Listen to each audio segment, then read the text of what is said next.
We're driven by a desire to revolutionize life on board. We want to harness change by sparking debate and challenging the norm. To stay connected in the world that we are now, we need a sustainable alternative. You're looking at floating apartment complexes. It's fully autonomous, it's 3D printed, and it's electric. We offer a platform for the open sharing of the knowledge that matters. This is Rethink's Night Out. Good evening, good afternoon, everyone. Buckle up because we're going for 6 minutes and 40 seconds of 20 slides very, very quickly.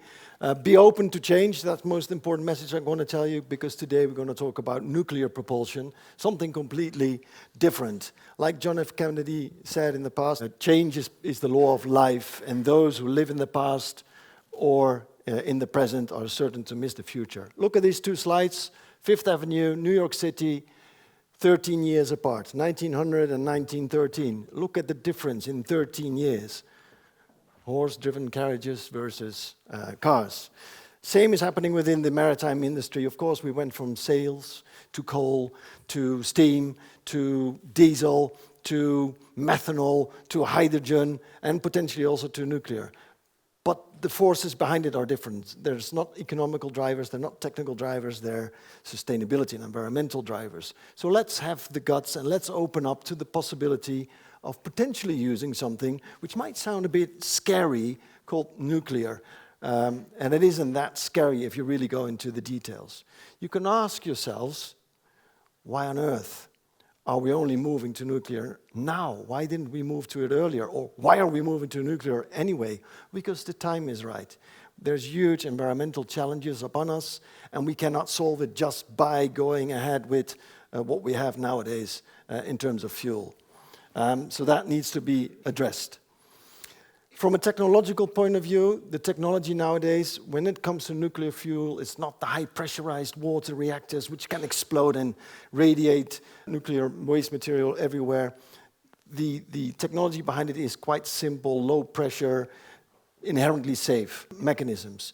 From a cost perspective, if one looks nowadays at the fuel availability of methanol and hydrogen and the costs associated with it, and the demand by other industries for the same fuel, it's going to be a challenge to switch over to other fuel types.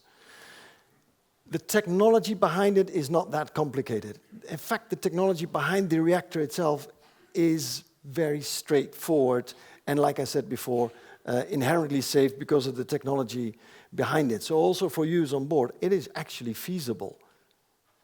It comes with challenges, but it is actually feasible. What will it allow you to do? It will allow you to sail at whatever knots you would like to sail, at whatever endurance you would like to go, and provide with enough entertainment on board, because there is an abundance of energy available to you. So it's a different perspective. It really is a change of what's happening.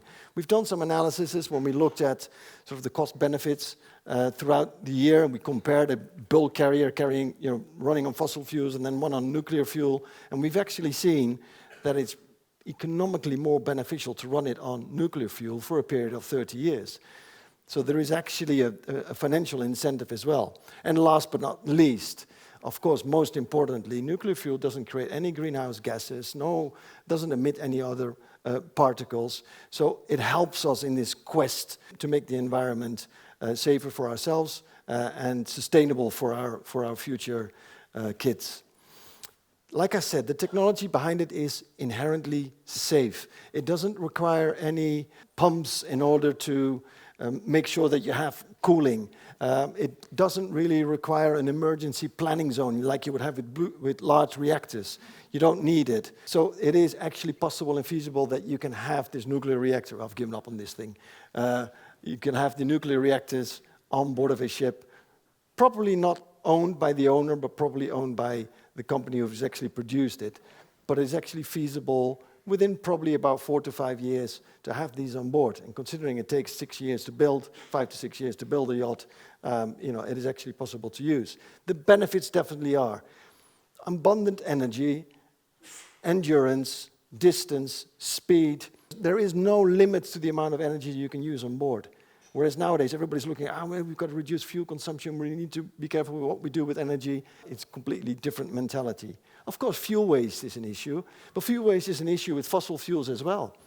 In fact, the waste created by the nuclear energy plants nowadays will fill a football pitch, a soccer pitch for the Americans, full of waste. But it's controlled, and you can actually look at it. And if you think of the fossil fuel damage which has been done over the years, it does put a different perspective.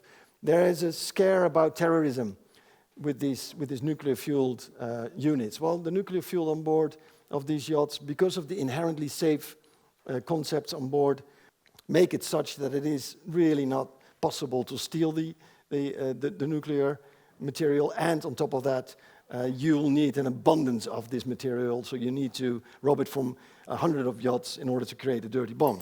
From a regulatory perspective, there's a need to work together, of course, and we're doing so with the IMO, with the International Atomic Energy Authority, with flag state, with regulators, with insurance companies, and even in terms of crew training, there is a need to work together and to make sure that we can start implementing this massive change, which I'm absolutely 100% sure about is going to happen.